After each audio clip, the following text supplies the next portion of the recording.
Half cup ময়দা নিয়ে ফুচকা বানালাম।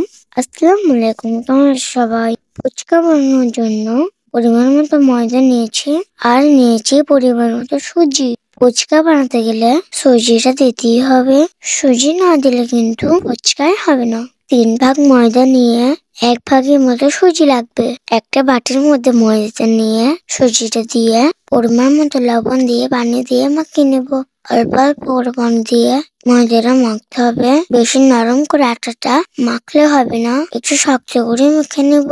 ফুচকা বানাতে বেশি পরিমাণ ময়দা লাগে না, অল্প ময়দাতে অনেকগুলো ফুচকা হয়ে যাবে। 20 টাকার ফুচকা কিনে এনে 12 থেকে 15টা ফুচকা দেয়, কিন্তু 20 টাকার ময়দা নিয়ে এসে যদি বাড়িতে বানাতে পারো এত পরিমাণ ফুচকা হবে আর কিনে খেতে ইচ্ছে যাবে না। 30 মিনিটের জন্য ময়দাটা মাখিয়ে রেস্ট রেখে দিতে হবে।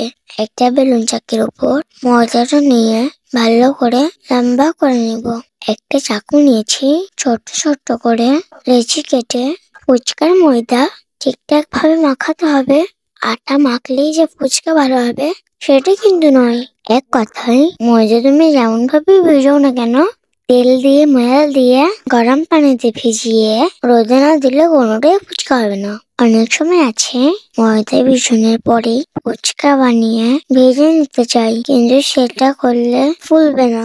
ছোট ছোট করে লিচি কেটে বেলুন চাকির উপরে একটা লিচি নিয়ে অল্প একটু তেল দিয়ে ফুচকার মতো করে বেলে নেব।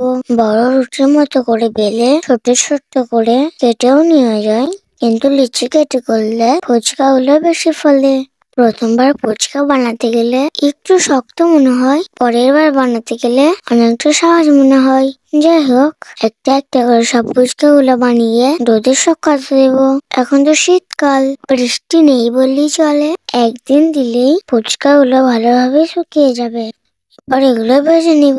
আমি 2-3 বার ফুচকাটা ভাজলাম, তাই ভিডিও অন করা হয়নি। ভাজার পরেই তোমাদেরকে দেখাচ্ছি। খুব ভালোভাবে ফুচকা গুলো ফুলেছে। 2-1টা ফুচকা ফুলেনি, সেগুলোতে চুরমু বানানো যাবে।